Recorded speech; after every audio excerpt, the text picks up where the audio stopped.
Quanto ao modo do exercício desse mecanismo, desse tipo de controle de constitucionalidade, é, como já dito, um controle essencialmente preventivo. Não é? Existe controle repressivo, não é correto afirmar que no sistema francês não há controle posterior da constitucionalidade das leis, mas esse controle é excepcional. Então, na prática, a maioria do controle político francês de constitucionalidade é realizado durante o processo legislativo ainda, antes da formação do ato legislativo, sendo excepcionais as situações em que é possível esse controle ser feito posteriormente. Né? Então, essencialmente, ele é um controle prévio. Quanto a natureza necessária ou provocada, né, ele contempla as duas variantes, ou seja, existe controle prévio necessário, significa obrigatório, que necessariamente tem que ser exercido, e existe o chamado controle prévio provocado, significa aquele que não necessariamente ocorre, mas que precisa de uma provocação por parte de um legitimado para que o conselho exerça o controle constitucional e fiscalize a constitucionalidade das leis, né? Depende da espécie legislativa, né? Se se trata de leis orgânicas ou de regimentos internos da Assembleia Nacional ou do Senado da República, esse controle é necessário. Significa, nenhum projeto de alteração de leis orgânicas, nenhum projeto de alteração de regimentos internos pode ser ultimado, pode ser aprovado em caráter definitivo, sem que antes passe pelo Conselho Constitucional e o Conselho Constitucional opine, né, ou melhor dizendo, decida sobre a constitucionalidade. O Conselho Constitucional não é um órgão consultivo, ele é um órgão deliberativo, ele decide, as suas decisões têm força vinculante. Né? Então, ele decide necessariamente nessas espécies legislativas, no processo legislativo de leis orgânicas e de alterações regimentais das casas do parlamento, ele decide previamente, de maneira necessária, uma etapa do processo legislativo, a sua manifestação. E nesse caso ele entenda que a proposta de alteração do regimento ou que a proposta de lei orgânica fere a Constituição, ele rejeita, ele não aprova esse projeto e se torna impossível ultimar o projeto. O projeto não pode ser, a lei não pode ser promulgada, não pode ser publicada, não pode efetivamente entrar em vigor. Então é um controle muito eficaz no que diz respeito a essas espécies legislativas, porque ele é um controle em que elas necessariamente passarão pelo Conselho Constitucional.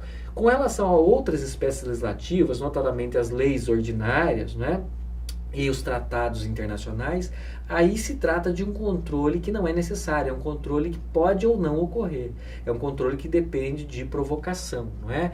Essencialmente significa que algum dos legitimados previstos do sistema constitucional francês tem que requerer ao Conselho, né, no prazo adequado que o Conselho aprecia a constitucionalidade desses atos normativos, sob pena de, não o fazendo, não ter mais a oportunidade de questionar a constitucionalidade desses atos.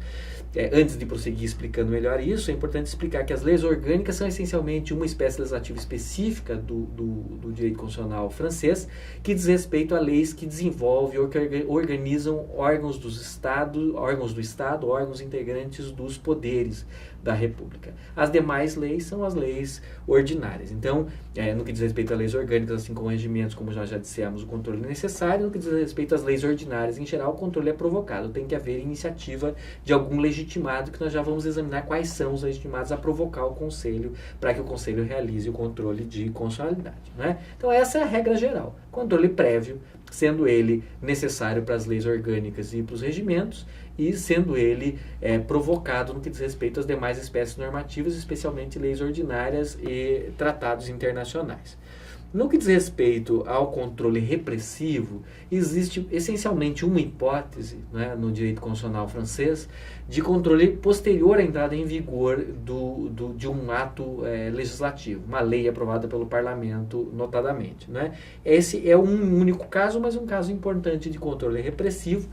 E, no entanto, aí naturalmente ele não pode ser necessário, não existe esse controle de forma necessária, existe esse controle apenas de forma provocada, ou seja, é necessário que haja a iniciativa de uma autoridade para que esse controle seja realizado, como nós vamos examinar na presente aula, né? Uma característica do controle francês, ele está sujeito, em geral, a prazos exíguos e peremptórios. Existem prazos bastante curtos, em média de 8, 15 ou 30 dias, a depender da situação, né, nos quais se pode provocar o Conselho para que o Conselho exerça o controle naquelas hipóteses que não são de controle necessário, nas hipóteses de controle provocado. E o próprio Conselho tem prazos curtos para examinar a matéria e decidir sobre a constitucionalidade ou inconstitucionalidade. Até porque, relembrando, esse é um controle de constitucionalidade preventivo, ele é feito durante o processo legislativo e não pode, portanto, o Conselho demorar demasiadamente na apreciação da questão de constitucionalidade que lhe é submetida, sob pena de estar interferindo indevidamente no processo legislativo e impedindo que o ato legislativo se forme. Então, a tendência também existir em prazos relativamente curtos para que o Conselho ultime a sua tarefa para realizar o controle de constitucionalidade. Isso pode ser ruim no sentido de que a cognição, né, a profundidade da cognição do Conselho Constitucional com relação à questão de constitucionalidade, ela pode ser prejudicada, né? De qualquer maneira, é uma necessidade por se tratar de um controle feito em regra durante o processo legislativo. Esse é um aspecto que, como alguns autores apontam, por exemplo, o professor Mauro Capelletti, é um aspecto problemático. Se o controle não é exercido, se não é provocado nesses prazos curtos também, ele não pode ser provocado posteriormente. Quando se dão esses prazos? Normalmente depois da aprovação do ato legislativo na segunda casa, na casa revisora, no trâmite do processo legislativo, né? Mas antes da sua sanção, né? E antes da sua promulgação, portanto. Então existe um momento ali.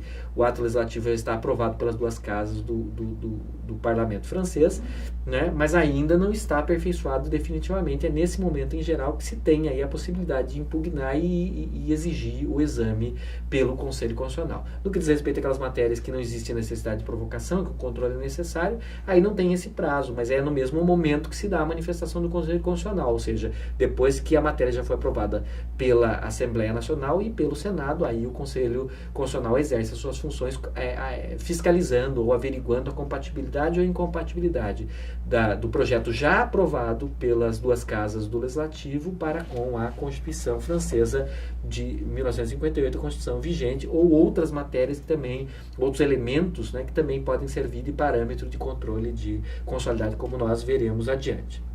Né? Esse controle, quando é hipótese de controle provocado, ele naturalmente depende da iniciativa de alguns legitimados. Esses legitimados são alguns órgãos políticos, e isso é uma das críticas, né, que se faz a esse sistema, porque efetivamente o cidadão comum não tem acesso ao controle de constitucionalidade, ele não tem mecanismos para provocar isso, né, e é bastante restrito o rol de legitimados, ou seja, de órgãos que podem provocar o controle de constitucionalidade, né. Essencialmente se tratavam de 4 órgãos na concepção original da Constituição, no texto original da Constituição, e depois foi ampliado esse rol para 6 órgãos, então isso é bastante restritivo, significa se nenhum desses órgãos tomar a iniciativa de provocar o controle de constitucionalidade com relação a determinados atos de controle não necessário, né, provocado, esses atos vão entrar em vigor sem terem passado pelo Conselho Constitucional, o que não deixa de ser um aspecto negativo, né? Uma limitação desse sistema de controle de constitucionalidade. Nós examinaremos algumas questões relativas a isso logo em seguida. Além disso, né, um traço interessante desse sistema é que o relator é confidencial, não se sabe quem dos membros do Conselho Constitucional, quem dos 9 conselheiros é o relator de cada matéria. Existe uma regra de confidencialidade. Né? Não se sabe, não se publiciza isso, e o próprio relator e os demais membros do conselho não podem trazer isso a público. A decisão é tomada a portas fechadas. E, naturalmente, sendo um controle político, não é um controle de estrita legalidade. Nem sequer o controle judicial é um julgamento de estrita legalidade. Aqui, muito menos. É um controle político. Então, elementos de conveniência e oportunidade também aparecem, né? E essa decisão é tomada em sessão fechada, não é numa sessão pública, como costuma ocorrer, por exemplo, em outros órgãos que realizam controle de constitucionalidade das leis, né? O processo é de caráter inquisitorial, como também é comum ou relativamente comum tanto em sistemas de controle político quanto em sistemas de controle judicial, guardadas as devidas proporções, né? Ou seja, não é um processo típico, né, acusatório, né, com todas aquelas posições de um autor, um réu, defesa, garantias mínimas de defesa do ato, no caso específico do controle de constitucionalidade. Aqui não, é um processo muito mais de tipo inquisitorial. Investiga-se de maneira mais ou menos ampla, com amplos poderes de iniciativa dos próprios membros do conselho, né, e do relator, a matéria para se tomar uma decisão mediante um impulso oficial, independente de maiores provocações das partes, senão o requerimento inicial, quando esse requerimento é necessário. Então, o caráter do procedimento é muito mais inquisitorial do que um processo de tipo acusatório. Ainda uma nota típica aqui do controle político é a gratuidade, não existem custas ou emolumentos que devam ser pagos para esse exercício, que é natural, né? Uma vez que um legitimado pretenda provocar o controle, ele não precisa arcar com nenhum custo desse tipo, né? Não há necessidade de capacidade postulatória, ou seja, não é necessária representação por advogado, né? Aqui a própria autoridade, o próprio órgão, a própria pessoa que ocupa o cargo do órgão que é legitimado a propor o controle de constitucionalidade pode assinar a petição ou o ofício que requer a instauração do controle. Então, se em alguns sistemas de controle judicial já é desnecessária a capacidade postulatória, que dirá num sistema político, né? Com muito mais razão, não há necessidade de representação por advogado, é o próprio órgão que apresenta a demanda, né? Ou apresenta o requerimento de providências junto ao Conselho Constitucional, né? O processo e o procedimento são informais, né?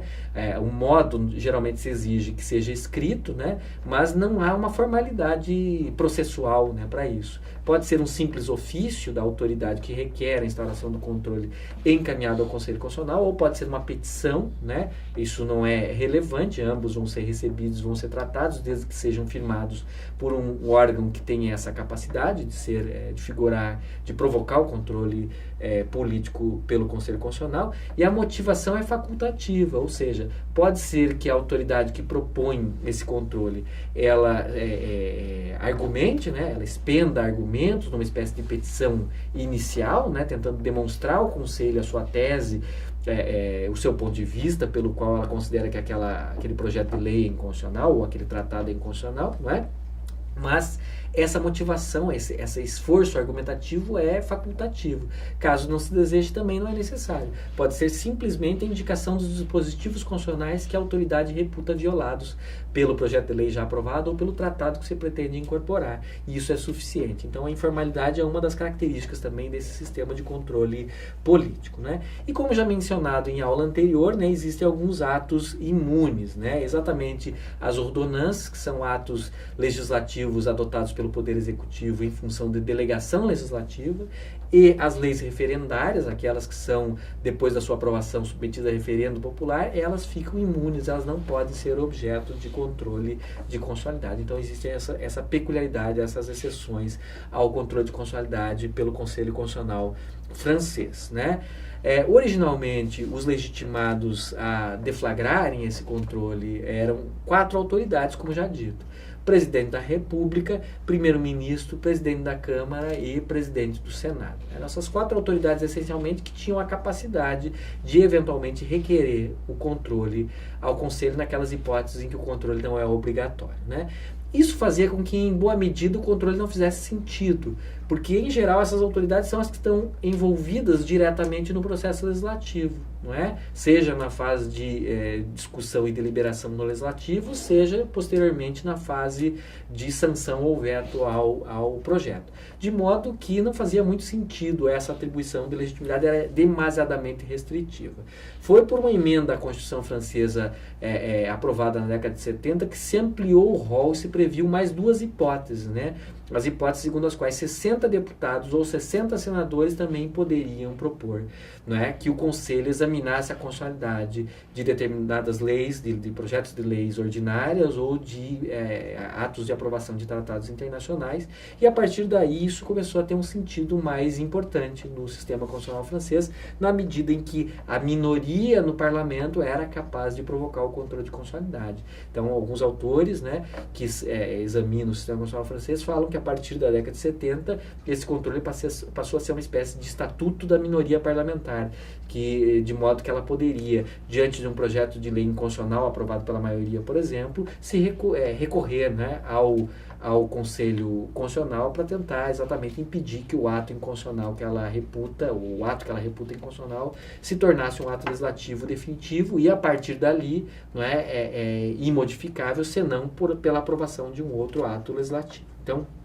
essa mudança ocorrida nas autoridades capazes de deflagrar esse controle de constitucionalidade é uma mudança extremamente relevante. Outra mudança relevante ocorrida também na década de 70 é o advento da noção de bloco de constitucionalidade, que é decorrente de algumas decisões do Conselho Constitucional francês, né? O que ocorre é que o texto constitucional da Constituição Francesa de 1958 é um texto muito orgânico, muito técnico e não é um texto muito principiológico. Ele sequer possui um rol de direitos e garantias fundamentais, muito menos faz grandes afirmações de princípios e valores.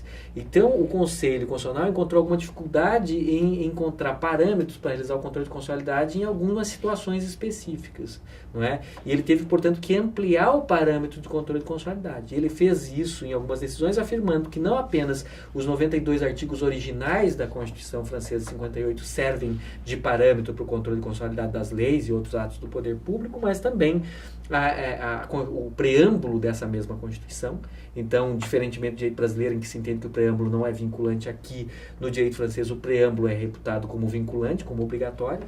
Mais do que isso, o preâmbulo da Constituição anterior, da Constituição de 1946, que se reputa pertencente a esse bloco de constitucionalidade e, portanto, passível de ser utilizado como parâmetro para controle de constitucionalidade, e ainda a Declaração dos Direitos do Homem e do Cidadão, que nós examinamos brevemente quando analisamos a matriz constitucional francesa, que também se reputa parte integrante dessa ordem constitucional, desse bloco de constitucionalidade, e também, portanto, capaz de realizar este controle, de servir de parâmetro para este controle de constitucionalidade. Então, essa decisão também foi importante porque ampliou essa parametricidade de controle. Basicamente, estes elementos são os principais. Ainda há referência nas decisões do Conselho Constitucional aos princípios constitucionais reconhecidos pelas leis da República, a outros princípios sociais, políticos e econômicos necessários ao momento, né? Isso são cláusulas abertas, indeterminadas, adotadas pelo Conselho Constitucional em suas decisões, mas, de modo geral, se trata de uma importante ampliação desse bloco de constitucionalidade que serve na França de parâmetro para o controle de constitucionalidade. Em seguida, nós examinaremos uma distinção importante e um caso importante de controle de constitucionalidade no direito francês.